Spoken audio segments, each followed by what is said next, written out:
Hey everybody, it's Natalie B. McKenzie with The Whole Woman, and welcome to this week's episode of Living Life Authentically with yours truly. It's a beautiful day in the neighborhood, and if you're in the Northeast, I don't know what happened to fall, but it's fall too quickly. How about that? The temperatures have just fallen. Anyway, today, this episode and all episodes for this fall season will be brought to you by Diageo North America. We're celebrating our partnership with them. Drink IQ is something we'll talk with you about because we want you to know about responsibly drinking and what our partnership with Diageo North America entails. And you might be wondering about my fabulous top that I'm not even as bejeweled as I like to be because I wanted to show this top off for you, but not to worry. Check out IG tomorrow. Look at Facebook. We are sponsored, all our fashions this fall season, by none other than Hopeway Designs. Thank you, Hope. So you can find Hope at hopewaydesigns.com. This week on our show, we have an amazing guest. But before we get there, I want to talk a little bit about September and what September marks. One of the things we are celebrating or highlighting in the month of September is National Suicide Prevention Month. It's time to remember lives lost to suicide, the millions of people who struggle with suicidal ideation, acknowledge the individuals and the families and communities that have been impacted. It's also time to raise the awareness about suicide prevention and share messages of hope. And some simple ways of doing that is listening to others and learning how to recognize the signs of someone in distress. It's not normally popular to talk about suicide. It's one of those impolite conversations, but you know what? It needs to be a dinner conversation. Hence, we've invited today's guest. He, ladies and gentlemen, is a humanitarian, an entrepreneur, philanthropist, counselor, life coach, national motivational, inspirational speaker. He's a mentor. He's suicide attempt survivor, domestic violence survivor, multiple near-death trauma survivor. Wow. Through his lived experiences with abuse, addiction, anxiety, depression, grief, homelessness, loneliness, loss, post-traumatic stress disorder, trauma, and suicide attempts, he created a humane, emotional, and behavioral health services organization in New York. Some of his roles are as executive director of SISFI's Abuse and Suicide First Aid Response and Wellness Center. He is also part of the Schenectady Emotional Wellness Organization. He's a pain management, healing, and crisis activist. He is president and chairman of the Suicide Institute and of the New York Suicide Council. He's very engaged, very active. He's coordinator for the New York City Suicide Boroughs Network, director of the Psychological Response Services for Regional Ready Rockaway, and director of Suicide Prevention and Emotional Wellness for New York State. He's committed. He is absolutely committed. He, ladies and gentlemen, is the founder and CEO of Scudder Intervention Services Foundation, known as SISFI. Help me welcome our guest, none other than Brett A. Scudder. Thank you, my sister. Thank you. Thank you so much. Thank you for that lovely introduction. I know I wear a lot of hats and I represent a lot of things, but at the core of that, my heart is in the right place to address this topic and really talk more about it. So I'm happy to be here with you. Brett, welcome. It sounds to me every place you saw a need, you stepped in and filled it. And I commend you for that. I commend you for being committed, flexible, generous of your time, and willing to help. So, Brett, who are you? Where did the man with many heads come from? Because clearly to wear all those hats, you have many heads. Tell us about young Brett. Where were you born? Where did you grow up? I'm from the Caribbean in Jamaica, and growing up in the islands, I'm used to all the natural things that we have being an island country. And so growing up, just being so engaged in so many different aspects of just life, my happiness was at a peak. You know how it goes when you're in the islands, you're surrounded by the natural beaches and the rivers and the fruits and all those things. And then I moved here to the US, and it was like a night and day difference, night and day difference. And as I settled here, I realized that it was a lot to move here. It really was a lot. Brett, I recognize the accent. So, easy McKenzie and me, you come from the same place. Yes, Miss Sister, yes.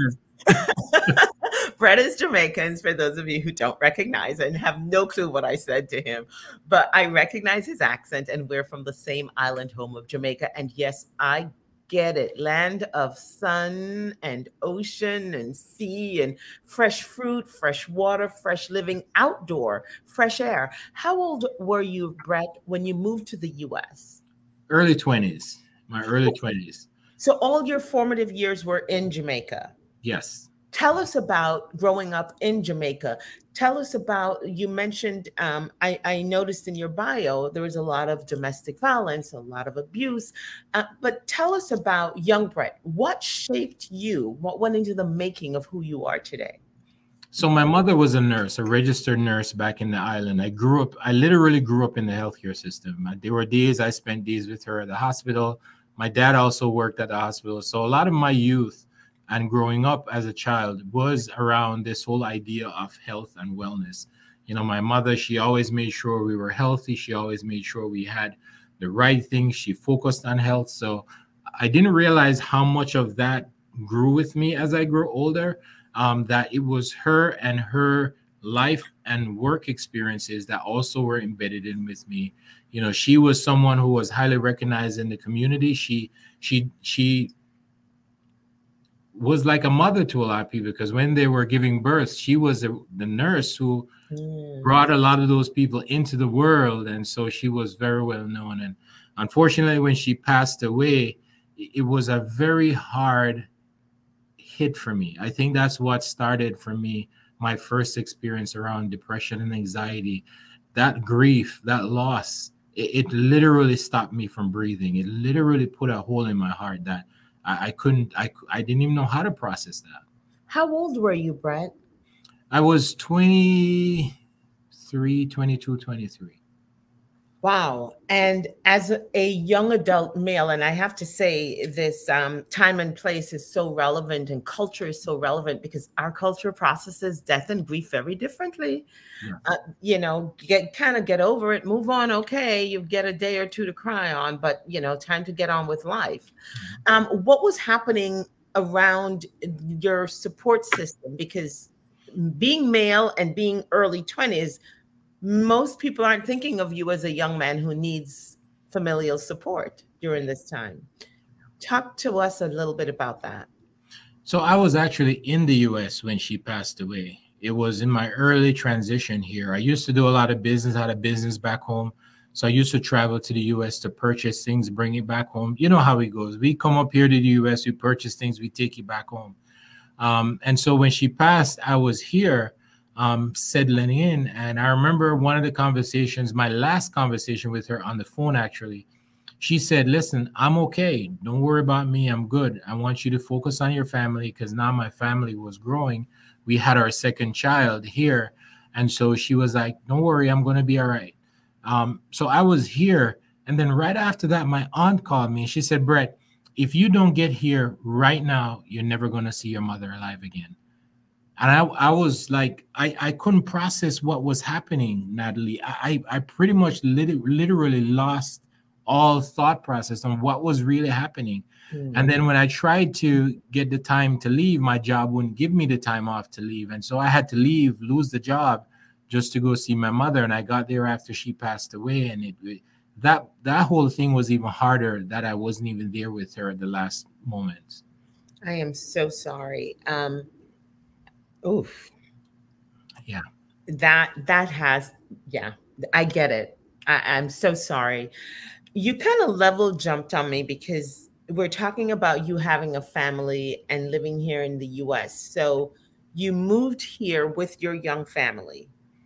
I moved here with our first son. And right after we moved here, about a year later, we had our daughter, which would be the second.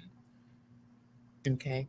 And so was your mom ill during this time, or was this just all something very sudden? She was a nurse. So imagine being a nurse working in the healthcare field, strong, beautiful woman. Oh my, beautiful woman.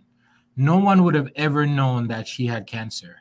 And so by the time they found out she had cancer, it had progressed so fast. It was pancreatic cancer. Oh. And by the time they realized it progressed so fast, it killed her in 2 months. She went from a beautiful, beautiful, strong woman down to just bones. She just lost everything. It took everything out of her. In 2-3 months, she was gone.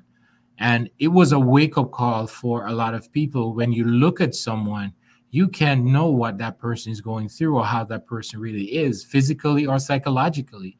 And that was one of the most hardest things, Natalie, that I've ever had to deal with in my life. One, the fact that my mother was suffering. 2, I wasn't there with her while she was suffering. 3, when she passed away, I wasn't there with her in the last moments. I struggled with that for a very long time. That grief was an introduction into depression that I've never experienced before. So let's talk about how you were able to pull through that very first experience and how that impacted your family, your young family, your wife, and the children, how you were able to show up or not show up for them during that time.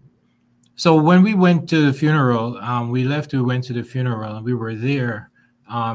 We met a lot of family members and so on there. So when I came back to the U.S., one of the things that what happened was a cousin of hers who was living in New York. He said, "Brett, I saw you at the funeral. I saw that you literally were just lost in this loss. Why don't you move to New York and stay with us? Because I know this is something that you're struggling with." And I thought about it for a while. As I said, I lost a job because I left to go with my mother. They didn't give me the time. My mother was more important to me than the job. Mm-hmm. So when we came back, I had to be looking for a job. And when he said that, I said, it really is a good idea for us to move to New York, because that would give me some chance to breathe and be in a different environment and really deal with that. And so we moved to New York. And moving to New York, again, was a very big change in a lot of ways, culturally as well as socially. Being a socialite, meaning, we island people, we party hard, we balance work and partying. And I got to tell you, I was that party person back home. Everywhere I go, people are just like, you are the life of this party. I was getting invites, Natalie, to things I didn't even know who people are, but they were like, we saw you at an event and how you light up that event. You weren't the first on the dance floor, the last off the dance floor. We want you to be at our event because we need that energy here. And I was just like, wow. And then I moved here, and when we moved here, a lot of that socialization just went. A lot of that social life went. And it was hard. It was a very hard transition. Wow.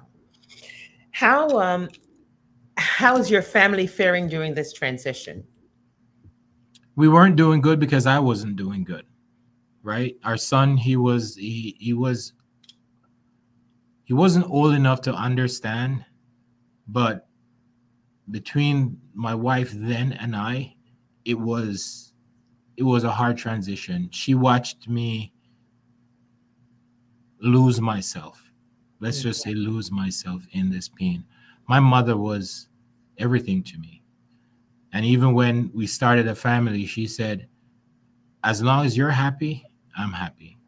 Okay. And that was the level of support my mother gave. So her passing took a lot from me. My family saw that at an early stage, that I was struggling. Even the extended family saw that I was struggling with that. So you indicated that was your first bout, your first experience into the abyss of depression. Yes. And tell me how you were able to pull through, get on the other side, and how you've been able to buoy yourself through since then. Natalie, I didn't. I didn't. That depression changed everything about me. It changed everything for me. I've had a lot of traumatizing experiences, even back home, broken this, broken that, so many different near-death experiences. Even had a motor vehicle accident that I literally died on, and they were like, you know, on my way to the hospital, I was dead. When they got me to the hospital, I was revived. There were so many experiences that I've been through, near-death experiences. But when it came to the grief of losing my mother, that was an unfathomable pain. I have never felt pain the way that I did with that grief. The depression that came from that stayed with me, is still with me to some extent. I think I moved from 100% depressed to 50% over a 10, 12-year period. And then managing that, as I started doing more of my work around mental health, I realized that I did not come out of depression. What I learned to do was to manage the depression to keep me sane. And it was one of the reasons why I became suicidal. I think the loss of my mother and what she represented, I tried to find in other people and I couldn't. So I experienced a sense of loneliness, that I was with people, but never feeling like I belonged here. And that loss of my mother was very hard for me to process. And I still live with that depression, Natalie. I still live with the pain of that grief. I still struggle with it 23 years later. I'm still struggling with it. What type of intervention, what type of help did you get during these 23 years? Because you've indicated that you had suicidal ideation and you've had some attempts. Excuse me. How did you come through? How did you get to the side where you know you want to commit to helping others, and instead of being 100% depressed, just be manageable depressed, but focused on living and going forward? Yeah, so I reached out to people who I knew then, who were in the health and mental health field. I sought therapy and counseling. Mm-hmm. I remember I met with a clinician who told me, well, if you feel that strongly about killing yourself, then you should kill yourself. And I was just like, hold on, wait a minute, but I'm coming to you for help with what I'm going through. And this is not the type of response that I would expect. And so as I went into the healthcare systems, I realized that I was going in talking about being in pain, but they didn't understand the type of pain that I was in. They did MRIs, X-rays, and they're like, everything seems normal. But I kept saying, like, I was in so much pain. I was literally, I couldn't breathe, Natalie. I couldn't function. I lost my appetite. I wasn't eating. I wasn't sleeping. I started having multiple sexual partners, because to me at the time, sex was one of the ways in which it helped me to relieve how I was feeling. So I was more sexually active than I was before, because that to me was an outlet that really helped me. And so as I moved through that, I became addicted to narcotics, because I was exposed to pain management when I had some of my accidents, and I started leaning on opioids and narcotics as a way to deal with pain. So I became addicted to opioids and I became addicted to sex. Two things that to me were helping me to manage a pain that I didn't understand. I didn't know why. I didn't know where. All I knew is I was breathing, and every breath that I took, I was in pain. And the only comfort and the time that I felt comfort was when I was sexually or taking these narcotics and opioids. And that became a foundation for me, pulling me through. Because when I talked about how I was feeling, Natalie, 99% of the people that I knew professionally and personally went left, right, center, up, down, and I was standing by myself. People told me, something is wrong with you, man. Mad, sick, head no good, something wrong with you. You need to go see therapy. You need to get, yeah. You're seeking therapy. But you got to remember, Natalie, our culture doesn't talk about mental health, right? We never talked about mental health. The way we talked about people who are crazy, we said, they're mad, sick, head no good, something wrong with you, So we were ostracized whenever there was something off about our behavior or our mentality. And so as a culture, we never talked about mental health or recognized mental health. And so the whole idea of saying, something wrong with the boy, and the boy, they have some mental problem, And that's how we degraded people. We talked about people who were going through real things. And, when you look at the Caribbean culture, it's not about mental health. What's happening to your marriage during all this time, Brett?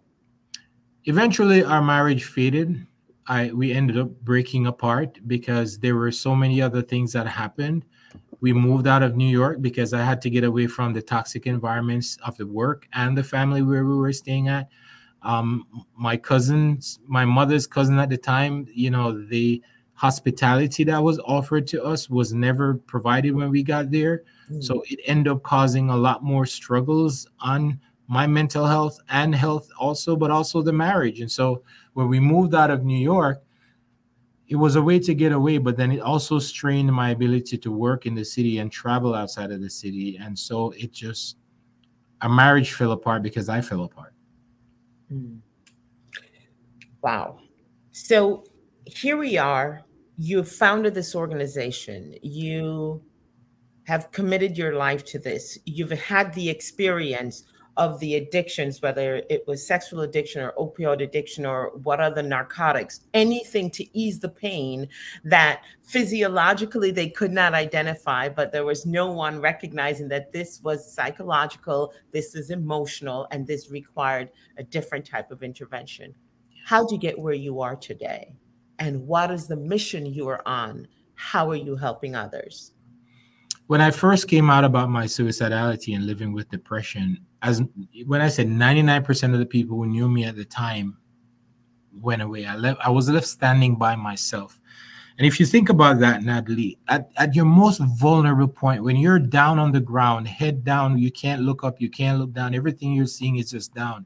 The last thing you need is for people to move away from you. And so I struggled for about 4 or 5 years in that lonely state, thinking more about death than anything else, because I couldn't wrap my head around what was really happening. All the people who told me, if you ever need me, call me. All the people I thought I knew, they weren't there for me. And so for 4 or 5 years, I struggled deeply with that.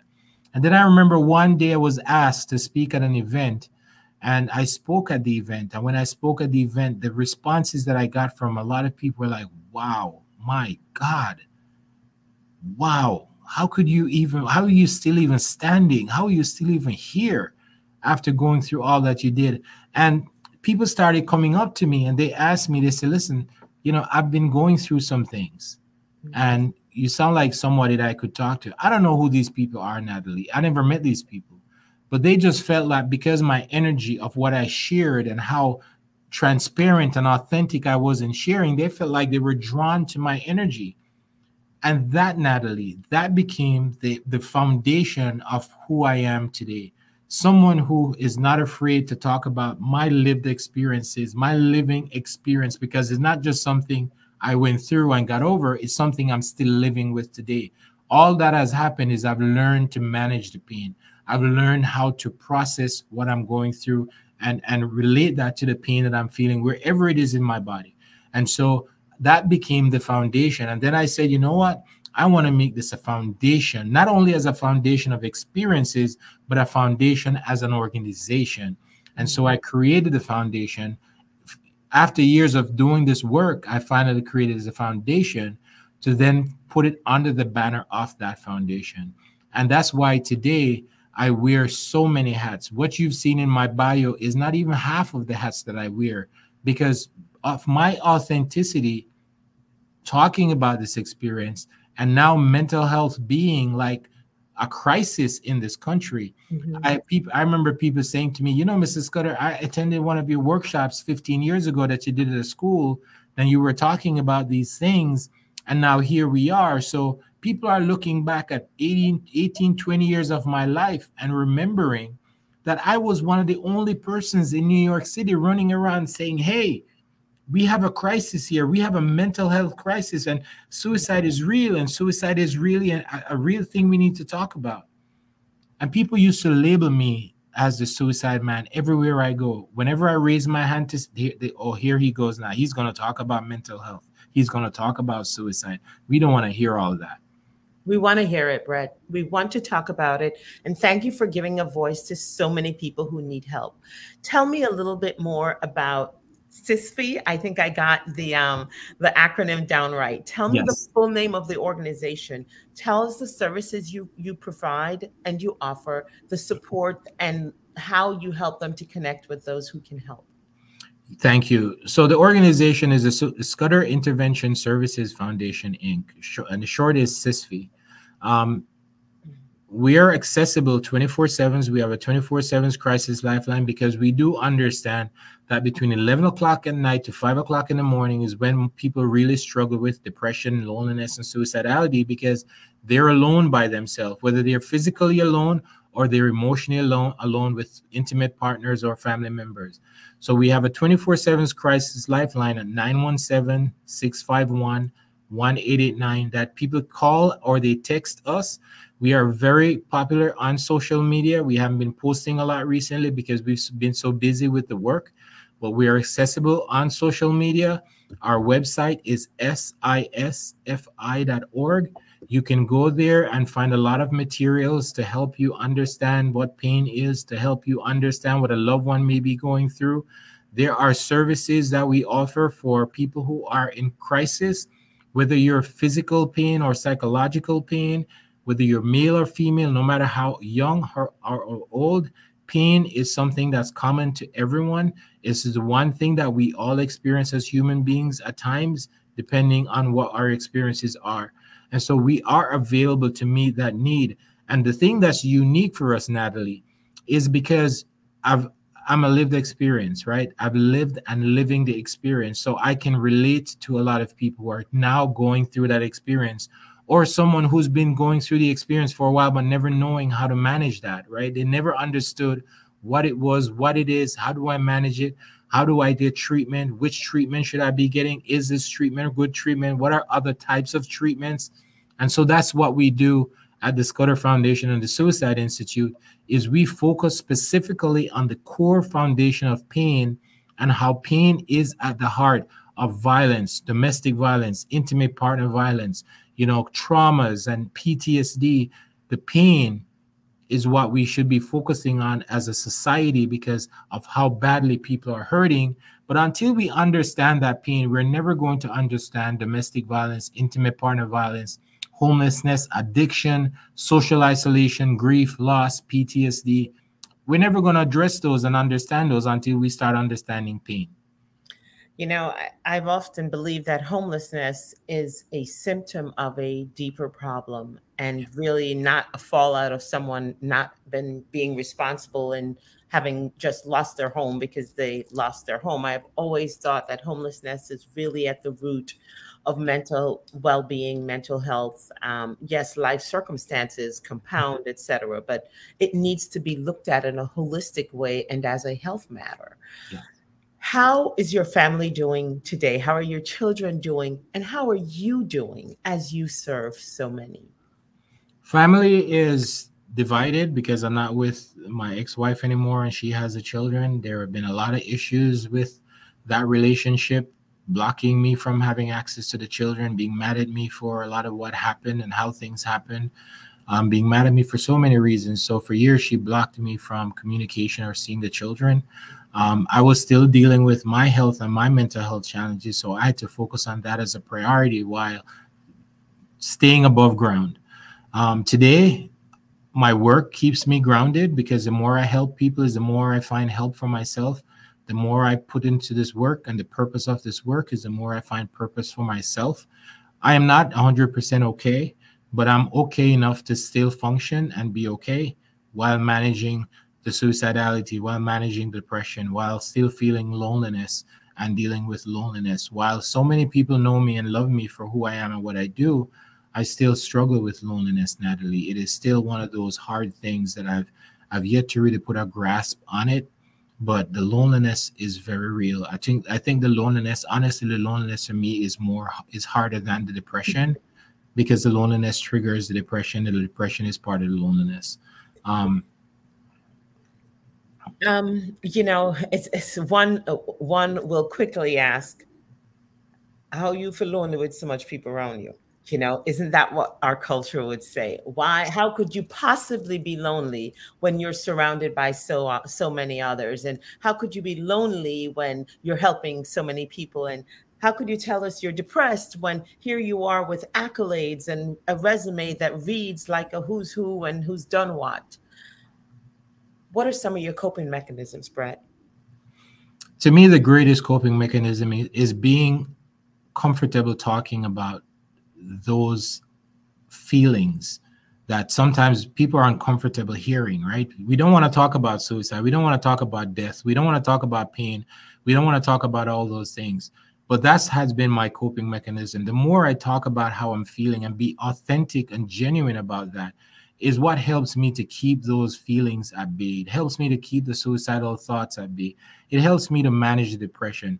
As for the loneliness, I'm still working on that loneliness piece, because as I meet so many people who find me to be, people say all kind of great things about me. They say so many things about me when I'm with them or around them or at an event in my presence. And I'm still trying to figure out, how do I address this loneliness piece? Because at the end of the day, I'm helping so many people, but there is that void, even in the relationship that I'm in right now, even with an intimate partner, even with the partner that I love so dearly and tells me that I'm loved so dearly by her. I still feel that loneliness. There's something about that loneliness that I just can't tap into it. I know what I think I know what I need. I feel what I need, but it shouldn't be realistic that I'm with an intimate partner and all these people around me who speak so highly of me and still feel lonely. And I think that's one of the reasons why loneliness rose to the top of the mental health conditions during the pandemic, because again, we don't understand it, right? We don't understand it, and how you can be with intimate partners and family members and still feel lonely. Brett, I need you to commit to joining us on our podcast, because this setting is just not enough time to talk about this. I want to stay in touch with you. And I know there's someone out there who will see this or who is watching, who might just be listening because they're in the car. Tell us again that suicide hotline number and your website. We want to get people access to the help that you're offering. Thank you. And let me just say this. If you're someone who is listening and hearing what I'm saying, and you're thinking about suicide, or you're so depressed, or you're feeling lonely, like you're not loved, let me tell you this. I learned this lesson I'm going to share with you. If you are willing to kill yourself, if you're willing to die and lose your life, you should not be afraid to lose the people that are around you. It's better to lose the people that are around you that are causing you to feel depressed or lonely or isolated than it is to lose your life. There are beautiful people out here like myself, beautiful people who are genuinely going through the same experiences, have been through the same experiences, that would love to connect with you to help you through your experience. That's why we have a crisis lifeline at 917-651-1889. You can call the number or text the number. There's nothing you can tell me that I haven't heard. There's no experience that you're going through that you should be ashamed of. The most important thing you need to remember is you are unique, you are beautiful, you are special, you are loved, and you don't need anyone to validate that for you. So do not lose yourself to a society that wants to make you feel like you are less than and that you are not loved. Well, I couldn't think of better words to close on than telling our viewers, our listeners, you are loved, you are special, you are appreciated, you are kind. Thank you, Brett. You are all those things, and it is an absolute delight to speak with you. I am humbled and honored that you chose us to share your story with. We look forward to talking with you. Please join us on our podcast, the Whole Woman Podcast. We're going to be reaching out to you real soon. And we'd like to make new friends with you, especially since we come from the same place. We have to stay in touch. You don't know how we do it already. We have to stay in touch. What good here? You too, my friend. You've been watching The Whole Woman. You've been watching Living Life Authentically with Natalie B. McKenzie. Our guest today is Brett A. Scudder of the Scudder Intervention Services, and they provide suicide intervention. They provide help, mental health services. They're in partnership with many of the New York City health and wellness organizations and the New York State health and wellness organizations. Reach out to them on the hotline. We'll put the number back up. We'll make the website available to you. The number is 917-651-1889. You're watching Living Life Authentically. I'm Natalie B. McKenzie. I wish you enough life to live, enough joy to give, enough love to share. I wish you enough. Good night.